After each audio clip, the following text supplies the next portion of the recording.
أعوذ بالله من الشيطان الرجيم بسم الله الرحمن الرحيم الحمد لله رب العالمين الصلاة والسلام على أشرف الأنبياء والمرسلين سيدنا ومولانا أبي القاسم المصطفى محمد اللهم صل على محمد وآل محمد وعلى أهل بيته الطيبين الطاهرين ولعنة الله على أعدائهم إلى يوم الدين. It is a pleasure being here and to start back up our majalis that we have on the night of Friday, a night that is known for connecting and reestablishing our connection to God. It is a night of seeking forgiveness. And it is a night that, inshallah, it is also the ziyarat, night of the ziyarat of Imam Hussein alayhi salam, and that we remember Ahlul Bayt. Inshallah, this year will be a good year for us, and it is a pleasure to start this year with the name of Holy Lady Fatima Zahra, a name that when we talk about her intercession, and in the Day of Judgment, we talk about the intercession that she will give to her followers, that everyone in the Day of Judgment wishes that they were of those that were attributed to Lady Fatima, because she does not enter heaven without her followers. So it is a pleasure being here, and just the fact that we can mention her holy name and remember her, and to mention a few lines from the beautiful speech that she gave that is recorded in Balaghatun Nisa and other books over 1,000 years ago. And it has been a tradition of Bani Hashim to memorize, even though many people tried to have this speech be deleted and erased. Today we're going to talk about one of the key factors of a Muslim's life expressed in Khutbah Fadak, and that is this saying that she has attributed to her: وَأَشْهَدُ أَنَّ لَا إِلَهَ إِلَّا اللَّهُ وَحْدَهُ لَا شَرِيكَ لَهُ. I bear witness that there is no God but Allah, alone having no partners. So just like her father, Rasulullah sallallahu alaihi wasallam, after thanking Allah and doing hamd, as I did give commentary of this in other places, being grateful and starting with hamd, she starts with this important topic of Tawheed. And not only here is she mentioning Tawheed, La ilaha illallah, that there is no other God, no other deity, or no other one deserving to be worshipped but Allah. But here she is very interesting. She brings and includes something else besides just saying La ilaha illallah. And that is kalimatun ja'ala al-ikhlasa ta'wilaha, a statement that the inner meaning of which has been defined as sincerity. She intertwines Tawheed with sincerity. And this is what we're going to talk about tonight, brothers and sisters, as to why does Lady Fatima salawatullah alayha, why does she bring Tawheed with sincerity? We understand that in our own lives, when it comes to intentions and actions, yes, there is sincerity. A person is sincere when he does something for God. But when it comes to the fact that in our beliefs we should have sincerity, what does that mean? Or is that a good translation? Maybe here we can translate as purity, al-ikhlas, here being purity of beliefs. So these are two things that we should keep in mind. Al-ikhlas, what does it mean here? Let's give some context. Lady Fatima is giving a speech at a time after Qadir, after Imam Ali was appointed as the Mawla, as the successor, the holder of authority after the Prophet of Islam, a few months afterwards. And they set their sides and they turned their backs to Ali ibn Abi Talib. And she comes in this khutbah and mentions to them and talks to them and lets them know that they have disobeyed Rasulullah, that they have disobeyed God. So therefore, what maybe from my limited understanding that she wants to express can be this, is that, oh society, you say La ilaha illallah, You say, and many people today say La ilaha illallah, but at the same time, they can be misguided even though they say La ilaha illallah. We're looking at pure beliefs, a pure tawheed, pure monotheism, implementation of tawheed in our minds, implementation of tawheed in our hearts, and implementation of tawheed in our actions, which is attributed to Ahlul Bayt alayhimus salam. Therefore, we can understand that society, the people of Medina, are saying La ilaha illallah, but not with its proper conditions. As Imam Ali alayhi salam, Ali ibn Musa alayhi salam says, and I am of its conditions, bishartaha wa shurutiha. And what are the conditions of Tawheed? Walayat of Ahlul Bayt. You cannot say La ilaha illallah and step aside and not follow the Prophet's instructions. What kind of La ilaha illallah is this?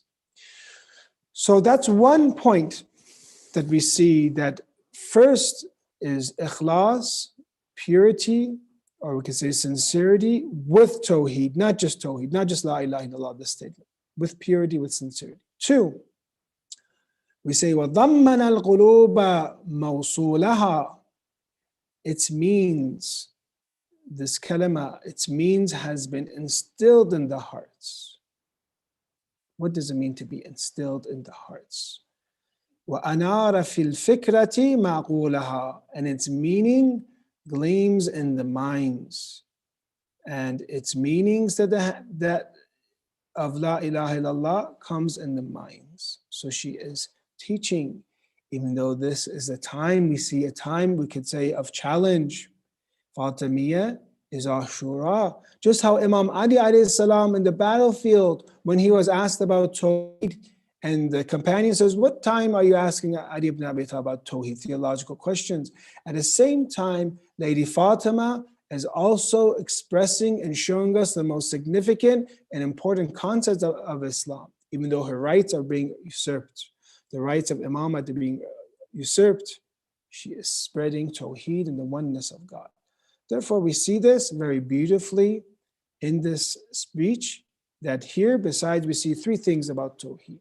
One, sincerity and purity being intertwined with Tawheed. Two, Tawheed being in the hearts, instilled in the hearts. And what does this mean? We're going to explain, inshallah. And three, the meaning of Tawheed is also in the minds.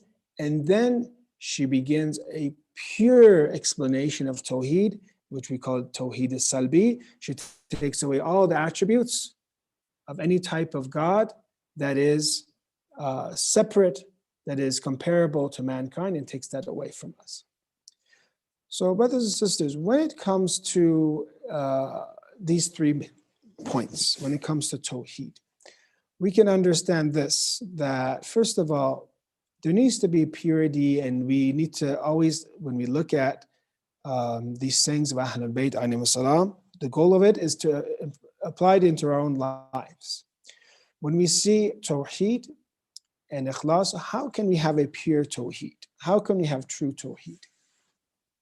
Well, one type of Tawheed is Tawheed in the essence, meaning that it's the first stage of monotheism. That is, that we don't believe in plurality, that we believe in Ahad, Allah, as we say, قُلْ هُوَ اللَّهُ Ahad. Allah is Ahad. He is, there's simplicity in the divine essence. And this is something that the Muslimin, alhamdulillah, we accept that there's one God. But when we get into further and we actually analyze this Tawheed, and we want to take and learn a Tawheed that is from Ahlul Bayt alayhi salam, a Tawheed that is unparalleled from anything else. We see unity of the attributes, for example, and we see that the divine attributes and the divine essence are identical. This is unparalleled with other madahib and other beliefs that we have, that we can say that God's attributes and those divine attributes like knowledge, power, like hayat, like life, that these are thought, his thought, they are his essence, that he is nothing but these attributes. When it comes to us, our sifat and mawsuf in us, an attribute and what is being described are separate. We have knowledge, and then we have someone that is knowledgeable. They're separate from each other, separate entities. But when it comes to God, His knowledge, he is knowledge himself. There is no two entities here, no two things. There's no sifa and mawsuf. He is that sifa. He is that divine attribute. There's only one. Even when it comes to his attributes, there's oneness. He is those attributes, which is a very beautiful thing, because if you do not believe in this, you're going to come up with problems, and these attributes are going to be separate in his essence, and you're going to come up to a type of polytheism possibly, because then his divine attributes will also be wajib al-wujud, the necessary existence. So this is another type of tawheed in the unity of attributes. So when we talk about ikhlas here, maybe Lady Fatima is talking about a deep type of tawheed, that you separate the attributes, divine, any type of attributes that belong to man, and you separate them, and that he is the divine attributes. Another type of tawheed that we talk about, we'll talk about this briefly, inshallah, we'll keep continuing, is lordship. Is that Allah has the right to command, Allah has the right to be followed. And this is a God that in this day and age, we are very lacking. We believe in a creator, we believe in one God. If you ask people, even the Quran, it says, if you ask them, they believe in Allah, they believe in one God. But what we are lacking is that there's lordship, that he is controlling and administrating everything in this world. And that even our actions are attributed to him, even though he gives permission for us, he gives us free will, that everything that falls, everything that there is a harm to us, everything that there is a benefit of, there's provision, rizq, everything is from God. And a lot of times, brothers and sisters, we have to, if we want to have the tawheed of Fatima Zahra Salatullah alayha, we have to have tawheed al-af'ali, we have to have tawheed in actions, and tawheed in rububiyyat, that he is our Lord, and he is our commanding Lord, and he is nurturing us, and he is taking us towards completion. And that all these actions that happen are for a purpose, and everything is in his hands, his divine control. So it is not as if he's created us and left us alone. So we look at a muwahhid, and this is, a Muslim living his life with this belief every day, that when he gets provision, when you get your paycheck, for example, true, you worked for it. There's no doubt that you didn't, no one says you didn't work for it. But really, is this, if you want to be a true muwahhid, you say that this rizq is from Allah? Who gave you that ability to go to work? Who gave you that cognition that you can even think and acquire things with your mind? Who gave you that? Allah did.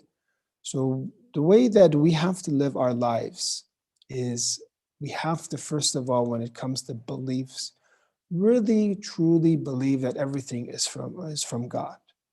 Yes, there are many things that are in our hands because he has given free will, and we cannot go to the extreme about there are those that blame God for everything. The faults are with ourselves, and then we blame others, we blame Allah. No, there needs to be, as Imam Ali has, al-rizq or rizqan. There's rizq, two types of rizq, provisions. One that you seek, and the other that seeks you. There's both of these. There's material factors and spiritual factors. There's no doubt about that. But that outlook that we have in life is a life that we believe in Allah, that is a commanding Lord, that just how you see the entire in space, and you see the constellations, or you see the galaxies, and you see perfect harmony, all working together, all in perfect order, the same way he is commanding and controlling this world. So we have to always look at what happens and be very detailed. We have traditions that when the sins become, there are new sins, and that other people have not committed those sins, and Allah also brings new type of bala for us, new types of affliction for us. And nobody can remove the affliction but Allah. But there are means, there's material means, and there's also spiritual means, and they work together hand in hand. So that is the outlook, if we want to be Fatimi, is to understand that everything is in his hands. And once a person believes this, as Imam Ali, her husband, has عَظُمَ الْخَالِقِ فِي أَنفُسِهِمْ, Allah becomes great in their eyes. They do not fear anybody but Allah. Allah becomes great. And I'm telling myself this. Allah becomes great in their eyes. وَصَغَرَ مَا دُونِهِ فِي أَعْيُنِهِمْ. So صَغَرَ مَا دُونَ فِي أَعْيُنِهِمْ, and becomes small, everything else but Allah. Today we have fear of society, fear of others, fear of our boss, fear of our peers, fear of everything, but we don't have fear of God. But a muwahhid, a monotheist, is he who Allah is great, Allah is Alim, He is magnificent, and his entire life revolves around living a Tawheedi lifestyle, a monotheistic lifestyle, which we'll explain inshallah.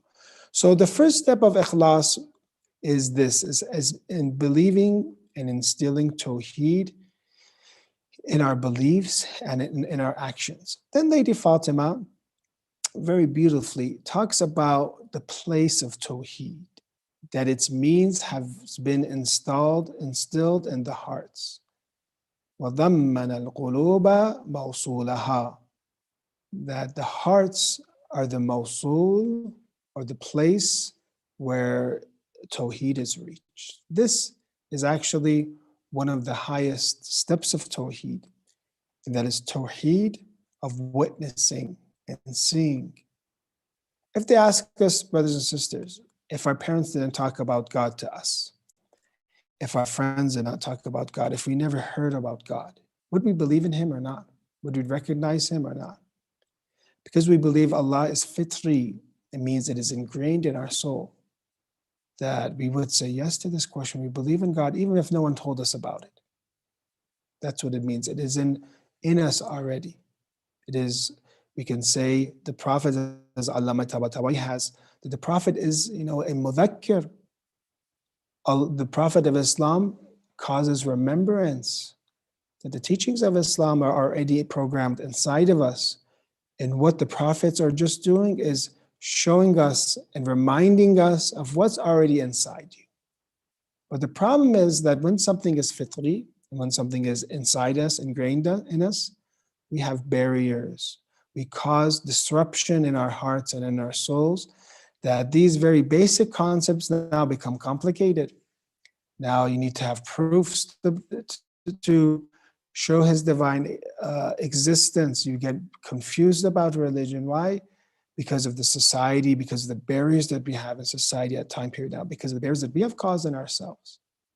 So this other type of Tawheed that Lady Fatima is talking about is a Tawheed that goes into the hearts. And Mawsulaha is inside the hearts. And Imam Ali alayhi salam, how beautifully he mentions when asked, فَقِيلَ يَا أَخَا رَسُولِ اللَّهِ هَلْ رَأَيْتَ رَبُّكَ, have you seen your Lord? And in the hadith, he says, فَقَالَ وَكَيْفَ أَعْبُدُ مَنْ لَمْ أَرَهُ, how can I not worship? How can I worship He who I can't see? لَمْ تَرَهُ الْعُيُونَ بِمُشَاهِدَةِ الْعِيَانِ, the eyes do not see Him through seeing with the eyes, وَلَكِنْ رَأَتْهُ الْقُلُوبُ بِحَقَائِقِ الْإِيمَانِ, but the heart sees Him with the reality of Iman. That this fitri and ingrained belief in Tawheed that we have, we develop it, and this candle becomes more like a projector, and that projector then becomes like a sun, and it shines brighter than the sun, and therefore we see Allah, and we see also at the same time His creation as being nothing but faqr and in need, and Allah is being ghani, in no need whatsoever. So alhamdulillah, Lady Fatima teaches us that Tawheed, ikhlas of Tawheed, is instilled in the hearts. Oh people of Medina, that some of you have not tasted Tawheed. You have left Ali ibn Abi Talib, the symbol, the Imam of the age. You have left him alone. It's not just about saying La ilaha illallah and that's it. Looking at the implementation of Tawheed, the sign of Tawheed, the sign of God. And we have the tradition that Imam Ali is Ayatullah al-Udma, is the great sign of God. And they have left him alone. And then very beautifully, we're going to keep going through this khutbah, inshallah, and benefit from us and ask Allah to, inshallah, make us of the muwahhideen, inshallah. وأنار في الفكرة معقولها. And this kalima of Tawheed, it gleams in the minds. The mind also comprehends Allah. The mind understands Allah. Of course, it establishes Tawheed in the mind, but it is general. It is a general understanding. The juz'i and the specific, though, understanding of God comes from the heart. So when we look at the mind and intellect and the role that it plays in understanding God, and we're talking about a pure form of Tawheed, an Ahl Bayti form of Tawheed, which is the purest form, we can say this, and we read in the khutbah, Al-Mumtani' an al-Absar, she mentions, that he cannot be perceived by sight. He cannot see God. وَعَنِ الْأَوْهَامِ كَيْفِيَّتُهُ, and he cannot be depicted by the imaginations. وَعَنِ الْأَنْسُنِ صِفَتُهُ, and described by words. How beautifully the daughter of the Holy Prophet of Islam, and in such a time of calamity, that she brings the light of Tawheed to Medina and continues the message of Rasulullah and mentioning that he cannot be perceived by sight. How many people afterwards said that you can see Allah, unfortunately? How many people will look at the traditions that we have of those that left Lady Fatima alone, those that left Imam Ali alone? Look at the traditions they say about Allah. They say that you can see him. She says you cannot see him. Right? I want you, brothers and sisters, to think about two books. One is a book from Ibn Khuzaymah, who lived around 1200 years ago.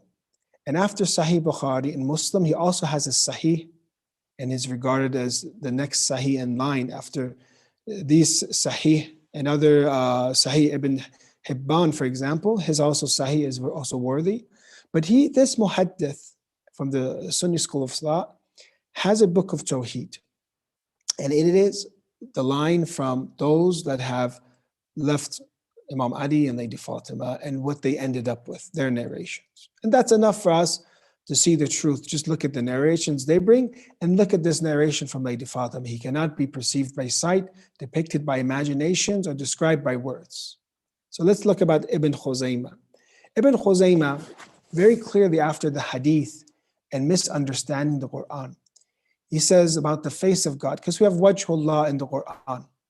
We have Yadullah in the Quran. But of course, we do not take these for their literal meaning, face and hand and shin, or kursi, a chair. Look at non-Ahl al-Bayti Tawheed. The face of the Lord does not resemble the face of his mortal creations. But he says, he does not, however, lack face at all. He has a face. He has a wajh. Na'udhu billah. Na'udhu billah. Allah himself has told us in his firm revelation, the Holy Quran, that he has a face. And then he brings hadith. And you're looking at the line that Tawheed is not khalis anymore. There's not ikhlas, there's not purity, there's not sincerity in Tawheed anymore. It brings this narration. Na'udhu billah. The Prophet said that Allah does not sleep, nor it becomes him to sleep. He grants more share and he gives less to him. The affairs of the day are referred to him before the night time, and the affairs of the night before the start of the day. What am I reading from? Kitab al-Tawheed, the book of the oneness of God. Na'udhu billah, na'udhu billah. Then it says this, his screen, hijab, his screen is made of fire. Allah has a screen. If he decides to uncover it, if Allah decides to uncover it, the glory and light emanating from his face would burn everything that his sight catches. Everything that his sight catches. This book of Ibn Khuzaymah has been the place of attack for those that don't understand Islam. They want to attack Islam. They look at Tawheed, they say, oh, you guys say La ilaha illallah, you guys say you're monotheists, and they bring this hadith to us. But we say to them, these are not hadith these are not Islamic hadith, these are made up hadith.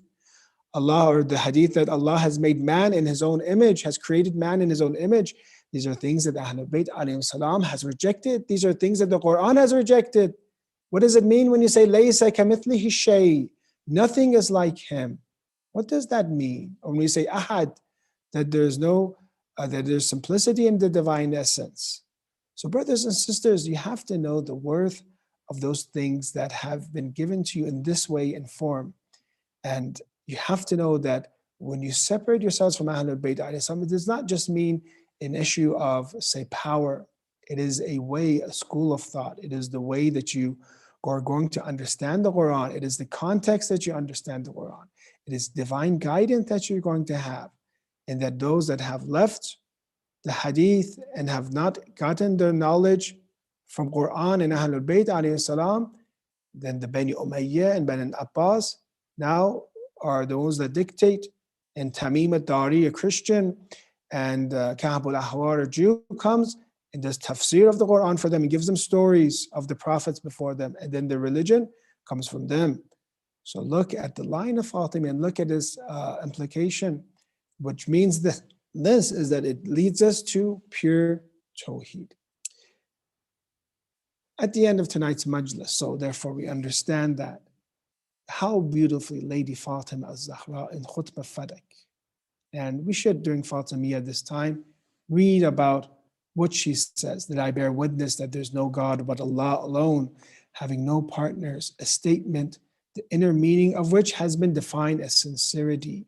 Its means has been instilled in the hearts, and its meaning gleams in the minds. He cannot be perceived by sight, depicted by imagination, or described by words. This is pure Tawheed that we inshallah want to implement in our lives. And we're going to end with this, is that Lady Fatima has for us a very good example of implementing all of this and living a true Islamic and pure Muwahhid life. Brothers and sisters, if we do not reach true Tawheed and implement true Tawheed and live life and make it the embodiment of Tawheed in our own lives, then we run into the danger of talking about Tawheed, saying La ilaha illallah, but not practicing it, and not having ma'iyyat, and not being with Allah. We can say this maybe, that even that whatever we have from the hereafter, we should see it in this world. When it comes to that relationship that you have with God, you should feel that relationship, you should see that relationship. Yes, the barriers will be removed in the hereafter, our eyes will see sharp, but it is from that relationship and that connection that you have in this world that your hereafter will be built on. If you didn't understand God at all, you didn't come to know Him, you didn't submit to Him, how can we expect to have that very deep connection with God in the hereafter? Therefore, we should be tasting the fruits of our Tawheed. We should be tasting the fruits of our monotheism. That our lives should be different than the lives of those that don't practice Islam. We are doing salat 5 times a day. We are submitting and staying away from haram and following the obligations of God. We should see a difference in our lives when it comes to a muwahhid and a ghayr muwahhid. And that is what we're looking for, inshallah, in Ayyam al-Fatimiyya, to live with Allah, to live our lives that when we go to work, we are remembering God, we are doing our work for Him. When we come in the home and the family, it is for God. Even at times of leisure and at times of vacation, we're still doing this for God, and that we are living our entire lives, our purpose and our connection is with Allah. Inshallah, Allah will give us of such sincerity, inshallah, and Allah will give us such, inshallah, pure Tawheed, inshallah, by the blessings of Lady Fatima. At the end, I'm going to mention some of the musibat of Lady Fatima, because we cannot connect to and we cannot implement these without truly bringing these concepts from our mind into our hearts. When we look at different stories of Lady Fatima, and we see the different fada'il and virtues that she had. One of the virtues that we see is that the Prophet of Islam repetitively mentioned her holy verse of the Quran, Ayatul Tathir, purification verse, over and over on this house. We have to understand the house of Lady Fatima. We have to understand this house. That when it came to this verse, fi buyutin adina Allahu an turfa wa yudhkar fiha ismuhu, that in homes which Allah has ordered, to be raised and that His name be mentioned therein. They asked him, and not only in our hadith, they asked him, whose homes are these? These homes are fi buyutin adina Allah, which is in 2436 in the Quran. Which homes are these? And the hadith says the Prophet of Islam mentioned the homes of the prophets in the hadith. And then they asked, what about this home? And they pointed to the house of Imam Ali, Lady Fatima. What about this home? Very clearly, the Prophet of Islam, this tradition says, min afadilaha, and that this home is of the best of those homes. Imagine the house of Prophet Ibrahim. Imagine the house of Prophet Isa alayhi salam, Prophet Musa. It is such homes that they had. And what happened to the house of Lady Fatima? What happened afterwards? That they came to this house, and she is a lady. Usually a lady does not answer the door. But to protect the walayat, as Allama Amini says, maybe that society, they would have shame, they would have haya, to show that you will not be able to come to Ali ibn Abi Talib unless you go through me. And that everybody, this will be in history, that she stands up and is a barrier from them in reaching Ali ibn Abi Talib. It makes her position very clear that I am with Ali, I am not with you. And they come to set fire on this same house, this house that the Quran mentions, fi buyutin adina Allahu an turfa, such homes which Allah's name has been permitted to be exalted. They come and they break open the door. Warakal al-bab birijlihi. He comes, he kicks open the door. Faraddahu alayya, in the hadith in Bihar it says, and threw it upon me. They break open the door and they throw the door upon me. This is the house of light. This is the house that the Quran says Allah's names is mentioned. That door was thrown upon Az-Zahra. وَأَنَا حَامِلٌ فَسَقَطْتُ لِوَجْهِي. Therefore I fell on my face. And Imam Hassan is there, Imam Seyed is there, Lady Zainab is there, imagine. And Lady Fatima is now being trampled. But I ask you this question, brothers and sisters. Okay, the door is on the ground. The door is on Lady Fatima. How do people enter that door? How do people enter through there? They must have entered it over the door. It must have crushed Lady Fatima that was under the door. Sallallahu alayki ya Fatima, sallallahu alayki ya Fatima, sallallahu alayhi ya Fatima. Alhamdulillah, we are blessed with the reciter Karbalai Mahdi Falahati, and he's going to beautifully recite for Lady Fatima. I ask all of you to keep us in your du'as, inshallah. Allahumma salli ala Muhammad wa ala Muhammad.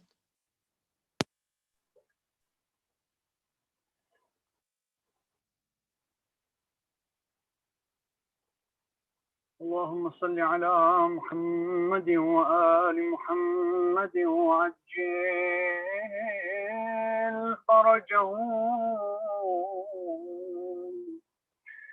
اللهم صل على فاطمة وأبيها وبعلها وبنيها وسر المستودع فيها بعدد ما أحاط به علمه. يا فاطمة الزهراء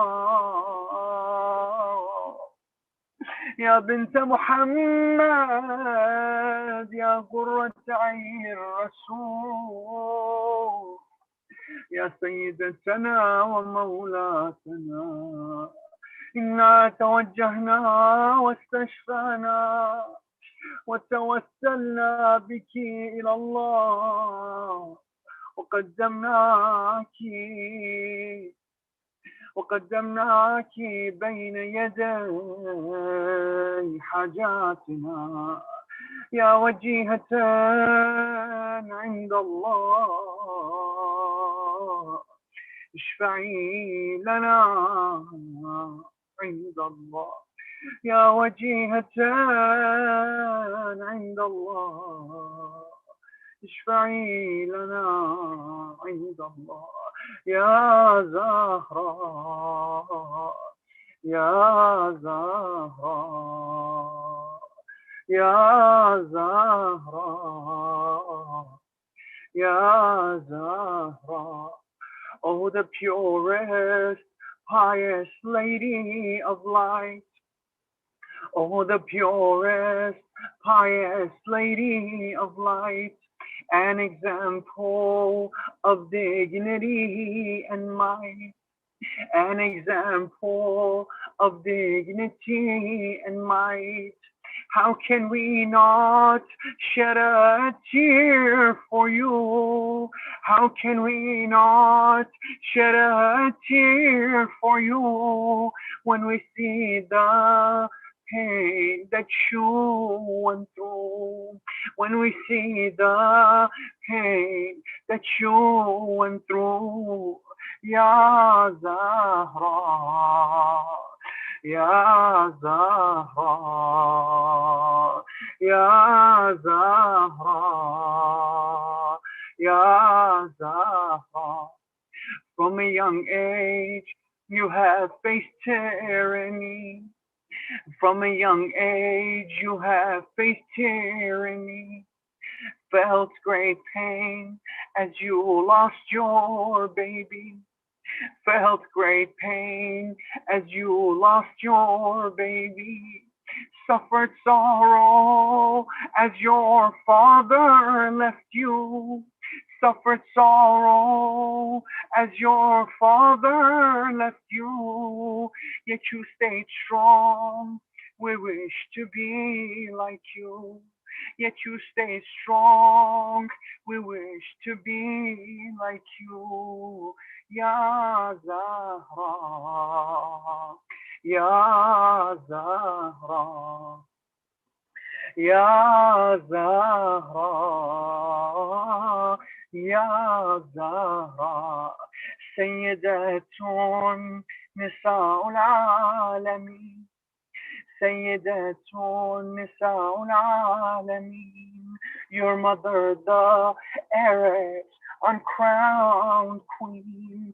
You're the center of the pure Ahlul Bayt. You're the center of the pure Ahlul Bayt. Chief of all those mentioned, lady so great. Ya Zahra, Ya Zahra, Ya Zahra, Ya Zahra. By Mawla's side, after Rasulullah. By Mawla's side, after Rasulullah. You stood up to the thugs of Medina. You stood up to the thugs of Medina. When the door came crushing down on you. When the door came crushing down on you. Muhsin taken cruelly away from you. Muhsin taken cruelly away from you. Ya Zahra, Ya Zahra, يا زهراء يا زهراء يا زهراء يا زهراء يا زهراء. Let's recite 5 times Ayatul Sharif Amir Yajib, inshallah. For the Zuhur of Sahab al-Asr wa Zaman, for the Shafa of all the Mazhab of Islam, before Dua come in, inshallah. The best night for Dua for your Hajjat, night of Thursday. Please remember those who are not here with us any longer. We remember especially the Mahfumeen of our dear Maulana, Seyed Abbas, Razavian, his late teacher, Ayatollah Mujtahidi, and his mother, and all his Mahfumeen, and all your Mahfumeen, inshallah. A'udhu billahi minash shaitanir rajim. بسم الله الرحمن الرحيم. أمن يجيب المضطر إذا دعاه ويكشف السوء. أمن يجيب المضطر إذا دعاه ويكشف السوء. أمن يجيب المضطر إذا دعاه ويكشف السوء. أمن يجيب المضطر إذا دعاه ويكشف السوء. أمن يجيب المضطر إذا دعاه ويكشف السوء. إلى أرواح المؤمنين والمؤمنات رحم الله من يقرأ الفاتحة مع الصلوات. اللهم صل على محمد وآل محمد وعجل فرجهم. بسم الله الرحمن الرحيم.